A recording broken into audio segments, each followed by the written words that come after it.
The garage smelled of ozone and burnt copper when Daniel first wheeled the machine inside. Anna stood in the doorway, arms crossed, her engineering degree practically radiating skepticism from every pore. "You bought that at a military surplus auction?" she asked. "Yep." Daniel grinned, running his hand along the sleek, obsidian black surface. "Listed as experimental vehicle. Non-functional. Cost me $300.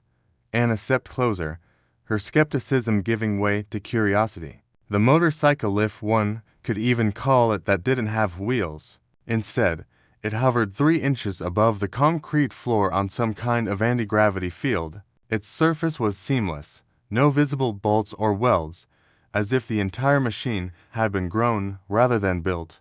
"Daniel, this isn't human-made," she whispered. "I know." His grin widened. "That's why I bought it. The discovery of alien technology on Earth wasn't new. 5 years ago, a damaged scout ship had crashed in the Nevada desert. The Zentharia militaristic empire, spanning dozens of star systems, had been negotiating with Earth ever since. Negotiating, in this case, meant making thinly veiled threats while humanity scrambled to reverse engineer whatever scraps of technology they could salvage. This motorcycle, Daniel suspected, was one of those scraps. Anna circled the vehicle slowly, her eyes narrowing. The auction house had no idea what this was. They knew it was weird, but it wouldn't turn on. They figured it was junk. Daniel pulled out a small tablet, showing her the auction listing. "See, unresponsive to all power sources tested." "So, what makes you think you can get it working?" Daniel shrugged. "Human stubbornness." Anna snorted but knelt beside the machine anyway. Her fingers traced along what might have been a control panel, a smooth section that seemed slightly different in texture from the rest. "There's no obvious interface. No buttons, no screens, nothing." "Maybe it's biometric," Daniel suggested. "Like, it reads your DNA or something." "That's actually not a terrible theory." Anna stood, dusting off her knees. "The Zenthari are known for tying their technology to specific genetic markers. Keeps conquered species from using their own weapons against them." "Right.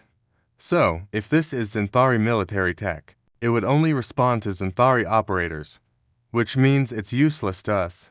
Daniel's grin didn't fade. "Unless we figure out a workaround." That was how Anna found herself spending the next 3 weeks in Daniel's garage, surrounded by oscilloscopes, spectrum analyzers, and an alarming amount of caffeinated beverages. They mapped every electromagnetic frequency the motorcycle emitted. They tested its response to heat, cold, radiation, and even sound waves at various frequencies. Nothing worked. "Maybe it really is just junk," Anna muttered on the 18th day, staring at another failed test result. Daniel, however, was staring at the motorcycle with an odd expression. "You know what we haven't tried?" "What?" "Just asking it nicely." Anna looked at him like he'd lost his mind. "You want to talk to it?" "Humans are good at making friends," Daniel said, "even with things that aren't supposed to be our friends."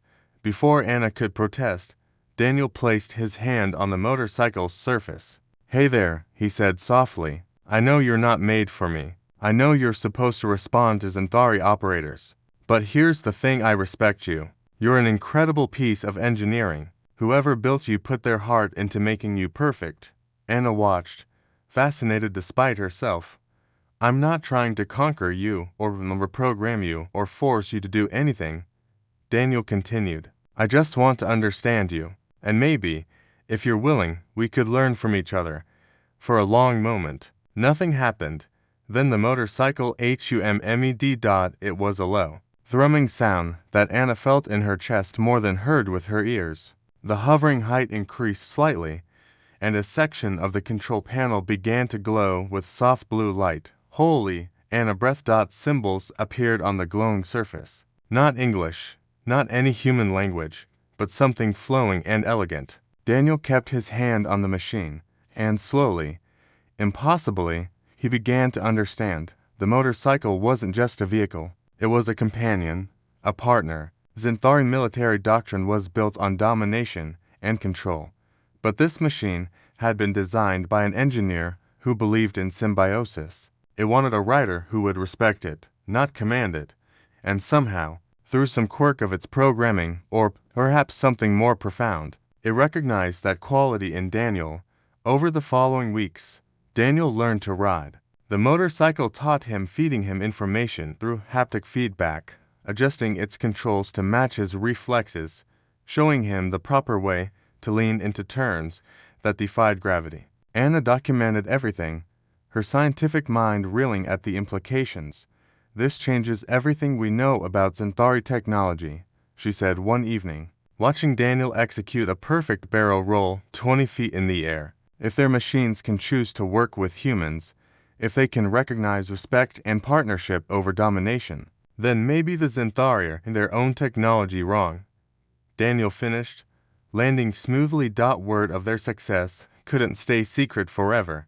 Military intelligence came knocking within a month, but when they tried to take the motorcycle, it wouldn't respond to anyone except Daniel, and when they threatened to confiscate it anyway, Anna pulled out 6 months of research data.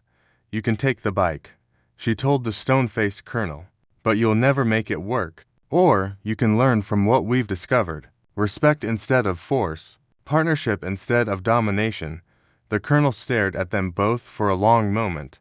Then, surprisingly, he smiled. "You know what the Centauri are afraid of."